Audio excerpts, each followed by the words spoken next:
مسکرانے لگی۔ Thank you وہ کہہ کر گاڑی سٹارٹ کرنے لگا۔ چلو تم آرام کرو، نوشین مسکرا کر کہتے دروازے کی سمت بڑھ گئی۔ دروازہ بند کر کے وہ باہر نکلی تھی کہ چہرے پر تعصب لیے فون پر نمبر ملانے لگی۔ ہم آپ کے فون کی ہی منتظر تھے میڈم، اس کے بولنے سے قبل ہی دوسری جانب سے آواز آئی۔ آج ممکن نہیں، حریم کی طبیعت ناساز ہے، اس لیے وہ آج گھر سے نہیں نکلے گی۔ کل جہاں کا اس کا پلان ہوگا میں تمہیں بتا دوں گی۔ وہ محتاط انداز میں آس پاس نگاہ ڈالتے سرگوشیوں میں بول رہی تھی۔ Okay madam. فون ابھی بند ہوا ہی تھا کہ سامنے سے اسٹیفن آتا دکھائی دیا۔ معلوم نہیں مجھے یہ اتنا برا کیوں لگتا ہے، وہ اصل رقابت سے انجان ہو کر بھی اسے ناپسند کر رہی تھی۔ سفید شرٹ پر سیاہ رنگ کی ٹائی کا ہم رنگ کوٹ پہنے، بالوں کو جے لگا کر کھڑا کر رکھا تھا، صاف رنگت پر سیاہ گہری شیو، اس پر اس کا ایٹیٹیوڈ چارٹ چاند لگا رہا تھا۔ چل تو ایسے رہا جیسے مالک ہو اس جگہ کا۔ اسے دیکھتی وہیں رک گئی تھی، وہ دونوں ہاتھ پینٹ کی جیب میں ڈالے چل رہا تھا۔ نوشین کو نظر انداز کرتے ہوئے وہ آگے بڑھ گیا۔ سلام تک نہیں کیا اس نے مجھے، سلام سے مراد سر کو خم دینا تھا یہاں۔ وہ دانت پیستی پلٹ کر اسے دیکھنے لگی جو اب حریم کے کمرے میں داخل ہو رہا تھا۔ کیا ہوا تمہیں؟ سب سے کمرے سے کیوں نہیں نکلی؟ وہ دروازہ بند کر کے بیڈ کی جانب بڑھا۔ وہ جو بیڈ پر نیم دراز تھی اسے دیکھتی بیڈ کراؤن سے ٹیک لگانے لگی۔ وہ نیٹ پرے کرتا کنارے پر بیٹھ گیا۔ بخار ہے، جسم درد کر رہا ہے، اس لیے دل نہیں کیا باہر نکلنے کو، وہ کہتی ہوئی چہرے سے بال ہٹانے لگی۔ دوائی لی پھر؟ بخار چیک کرنا تھا۔ وہ اس کی پیشانی پر دایاں ہاتھ الٹا کر کے رکھتا بائیں ہاتھ سے سائڈ ٹیبل کا دراز کھولنے لگا۔ لی ہے دوائی؟ ماما نے ڈاکٹر کو ہی گھر بلا لیا تھا۔ وہ اس کا ہاتھ پکڑتی نیچے کرنے لگی۔ پھر کیا کہا ڈاکٹر نے؟ وہ دروازہ بند کرتا اسے دیکھنے لگا جو اپنے گرم ہاتھوں میں اس کا سرد ہاتھ پکڑے ہوئی تھی۔ تمہاری کمی بتائی ہے ڈاکٹر نے، وہ کہہ کر نچلا لب دبائے مسکراہٹ دبانے لگی۔ اور اس کمی کو پورا کرنے کا طریقہ نہیں بتایا ڈاکٹر نے؟ میرا مطلب دوائی کو لینا کیسے ہے؟ وہ آگے ہوتا اس کے انداز میں بولا۔ نہیں، بس اتنا ہی بتایا کہ تمہاری کمی ہوئی ہے۔ اس کی ساری توجہ اسٹیفن کے ہاتھ پر تھی جو اس لمحے اس کی گرفت میں تھا۔ اچھا، پھر میں بتا سکتا ہوں۔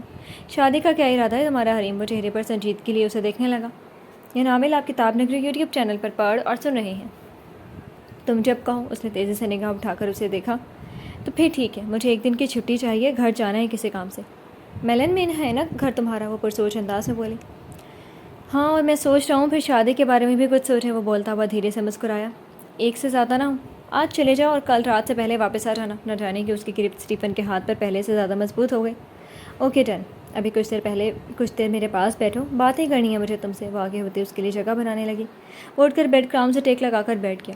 کون سی باتیں ہیں میڈم کی؟ وہ اپنے سینے سے ٹیک لگاتے ہوئے دونوں ہاتھ اس کے ہاتھ پر رکھنے لگا۔ کوئی بھی نہیں، بس تمہاری موجودگی درکار ہے مجھے۔ وہ سکون کی لہروں میں اترتی آنکھیں بند کرنے لگی۔ اس کے پاس ہونے کا احساس تھا جو اسے چاہیے تھا، اس لیے خاموشی سے اسے محسوس کرنے لگی۔ مجھے تمہارے ساتھ نہیں جانا کہیں بھی، وہ اپنی کلائی آزاد کرواتی ہوئی چلائی۔ اپنی آواز سوچ سمجھ کر بلند کرنا اگلی دفعہ۔ اس کے منہ پر تھپڑ مارتا ہوا غرایا۔ الینا لب بھینج کر آنکھوں کو برسنے سے روکنے لگی۔ ہاورڈ کے بھاری مضبوط ہاتھ نے اسے ہلا کر رکھ دیا تھا۔ بہت دنوں سے تمہارے تماشے دیکھ رہا ہوں، مگر بس بہت ہوا اب۔ اس کے بازو پکڑتا خونخوار نظروں سے دیکھنے لگا۔ یہ ناول آپ کتاب نگری یوٹیوب چینل پر پڑھ اور سن رہے ہیں۔ تماشا تو تم نے لگا کر رکھا ہے، اب تو تمہاری بیوی کو بھی ہوش آ گیا، تو پھر کیوں مجھے رکھا ہے یہاں؟ ضبط کے باوجود آنکھیں چھلک پڑی۔ اس کی پیشانی پر 3 لکیریں ابھری۔ تمہیں کس نے؟ الینا کے بازو پر گرفت کمزور پڑی تو اس کا ہاتھ ہٹاتی پیچھے ہو گئی۔ سب سن لیا میں نے، تم چاہتے ہی نہیں ہو کہ وہ ہوش میں آئے اور سب کے سامنے ڈرامہ کر رہے ہو۔ وہ سرخ انگارہ بنی نگاہیں اسی پر جمائے ہوئے تھی۔ ہاورڈ کے چہرے پر سایہ سے لہرایا مگر اگلے ہی لمحے وہ غائب ہو گیا۔ اگر تم نے کسی کے بھی سامنے منہ کھولا تو جان سے مار دوں گا، اس کا گلا پکڑتا وحشیانہ انداز میں چلانے لگا۔ ڈیزی کھلے دروازے پر دستک دیتی اپنی ہی رو میں بول رہی تھی مگر جب نگاہ ان سے ٹکرائی تو اپنی بات مکمل نہ کر سکی۔ سر نیچے لیوینیا اور آپ کے، اس کی آواز پر الینا کا گلا آزاد کرتا پیچھے ہوا۔ اور کون ہے؟ اپنے تاثرات نارمل کرتا اس کی جانب گھما الینا کھانستی ہوئی پیچھے ہونے لگی۔ مسٹر ایلن اور مسٹر ہارڈن۔ اس کی پھٹی پھٹی نگاہیں الینا پر ساکت ہو گئی تھیں۔ چلو تم سے واپس آ کر بات کرتا ہوں میں، اسے قہر برساتی نظروں سے دیکھ کر کہتا دروازہ بند کر کے باہر نکل گیا۔ یہ ناول آپ کتاب نگری یوٹیوب چینل پر پڑھ اور سن رہے ہیں۔ وہ گلاس میں پانی ڈال کر اسے لبوں سے لگانے لگی۔ اسی راز کو لے کر میں یہاں سے آزادی کا پروانہ لوں گی اب۔ وہ گلاس سائڈ ٹیبل پر رکھتی کمرے سے باہر نکل آئی۔ ریلنگ پر ہاتھ رکھ کر وہ نیچے جھانکنے لگی۔ ایلن سیاہ لمبا کوٹ پہنے ہوئے تھا اور ہارڈن سیاہ لیدر کی جیکٹ کے ساتھ سیاہ پینٹ شرٹ، ان کے مقابل کھڑا ہاورڈ بھی سیاہ رنگ کی پینٹ شرٹ میں مربوط تھا۔ ایک لیوینیا ہی تھی جو ان مافیا سے کچھ الگ معلوم ہو رہی تھی، وہ بھی صرف لباس کی بنیاد پر، چونکہ وہ ہلکے بھورے رنگ کی ٹاپ پہنے ہوئی تھی جو گھٹنوں سے نیچے تک آ رہی تھی، جس کے نیچے سیاہ لانگ شوز دکھائی دے رہے تھے۔ تمہارے 2 بڑے بھائی ایلن اور ہارڈن، اور یہ لڑکی لیوینیا، لیزا کی بہن جو کہ تمہارے چچا کی بیٹی ہے۔ وہ اس کے متعلق جمع کی گئی معلومات کو دہرا رہی تھی۔ شادی تم نے لیزا سے اس لیے کی تھی تاکہ اس کا بزنس بھی تمہارے ہاتھ میں آ جائے، اور اب تم اس ایکسیڈنٹ کے بہانے اس سے جان چھڑوانے کے در پہ ہو۔ وہ آنکھوں میں حقارت لیے ہوئے تھی۔ وہ یہ ناول آپ کتاب نگری یوٹیوب چینل پر پڑھ اور سن رہے ہیں۔ سارے افراد وہیں لاؤنج میں ہی بیٹھ گئے تھے. نیچے چلتے میوزک کے باعث وہ ان کی آوازیں سن نہیں پا رہی تھی. لیکن تم سیدھا سیدھا مار کیوں نہیں دیتے لیزا کو؟ اسے یوں کومے میں ہی رکھنا. کچھ سمجھ نہیں آیا. وہ الجھی الجھی سے کہتی پلٹ گئی. معلوم کرنا ہوگا یہ بھی ڈیزی سے. باتوں میں گھما کر وہ مسکرا کر کہتی دروازہ بند کرنے لگی. کیسی طبیعت ہے آپ کی؟ اور مجھے کیوں کال نہیں کیا آپ نے؟ وہ انہیں سینے سے لگاتا بے چینی سے گویا ہوا. میری طبیعت کو کیا ہوا؟ وہ اس سے الگ ہوتے تعجب سے بولی. اسٹیفن نے عقب میں کھڑے اہان کو دیکھا. آپ ہم دونوں کو ایک ساتھ دیکھنا چاہتے تھے اور اگر میں تھوڑا سا جھوٹ نہ بولتا تو یہ ٹال دیتا. اہان اس کی نگاہوں کا مفہوم سمجھتا آگے بڑھ کر ان سے ملنے لگا. میں بھی سوچوں ماما نے مجھے خود کال کیوں نہیں کی. وہ اسے گھورتا صوفے پر بیٹھ گیا. اس ڈرائنگ روم کی تینوں دیواروں کے ساتھ صوفے کے لگے ہوئے تھے. وسط میں بڑا سا گول شیشے کا میز تھا. دیواریں ہلکی گرے رنگ کی پینٹ سے مزین تھیں. وسط میں لٹکتا ہوا فانوس کمرے کو روشن کر رہا تھا. اسٹیون وسط والے صوفے پر بیٹھا تھا. اس کے عقب میں کھڑکی کے آگے بھورے رنگ کے پردے گرا رکھے تھے. وہ مسکراتی ہی اس کے ساتھ آ کر بیٹھ گئی جبکہ اہان بائیں جانب والے صوفے پر بیٹھ گیا. دراصل میں اداس ہو گئی تھی تم دونوں کے بغیر. یہاں جب ہوتے تھے تو کم از کم شکل دکھا جاتے تھے. اب وہاں جا کر تو بھول ہی گئی ماں کو. سبین خفا خفا سے کہتے دونوں کو باری باری دیکھنے لگی. آپ کو معلوم ہی ہے کتنے اہم کام پر مصروف ہوں میں. سعد نے کہتے ہوئے ان کے ہاتھ پکڑے. ہاں معلوم تو ہے. بس سر دہاڑتی نگاہیں چرانے لگی. اور اب تو سمجھیں بہت قریب آ گیا ہوں میں. بس ایک بار شادی ہو جائے اس کے بعد سمجھیں سب کچھ ہمارا. وہ چہرے پر فاتحانہ مسکراہٹ لیے دونوں کو ہی دیکھ رہا تھا. میں اس انتظار میں وہاں رکا ہوں تاکہ اپنے بھائی کی شادی دیکھ سکوں. اس نے شریر لہجے میں کہتے ہوئے بائیں آنکھ کا کونا دبایا. کل میں نے حریم سے بات کی تھی. وہ تیار ہے. بس اب واپس جا کر پہلی فرصت میں یہی کام کرنا ہے. وہ ٹانگ پہ ٹانگ چڑھاتا طمانیت سے بولا. کیسی ہے حریم؟ میں نے تمہیں کہا تھا تصویر دکھاؤ اس کی. وہ خفقے بھرے انداز میں اس کے سر پر چپت لگانے لگی. یہ ناول آپ کتاب نگری یوٹیوب چینل پر پڑھ اور سن رہے ہیں. تب میرے پاس اس کی کوئی تصویر نہیں تھی. گارڈ جو تھا اس کا. وہ ہنستا ہوا جیب سے فون نکالنے لگا. مائرہ نظر نہیں آ رہی. اہان متلاشی نگاہوں سے دروازے کی سمت دیکھ رہا تھا. کسی کام سے باہر گئی ہے. تم نے کون سا آنے سے قبل بتانا گوارا کیا تھا؟ آنکھوں میں شکوے تھے. یہ آپ کے بڑے بیٹے کے کام ہے. آ کر مجھے کہا کہ چلو تو میں آ گیا. وہ ہاتھ سے اسٹیفن کی جانب اشارہ کرتے شانے اچکانے لگا. اسے چھوڑیں آپ کے دیکھیں. وہ اسے چڑھانے والے انداز میں کہتا فون آگے کرنے لگا. جواباً اہان نے گھورنے پر اکتفا کیا جبکہ اس بات سے واقف تھا کہ وہ اسے دیکھ نہیں رہا. گھر کی حدود میں داخل ہوتے ہی وہ دونوں بالکل متغیر ہو گئے تھے.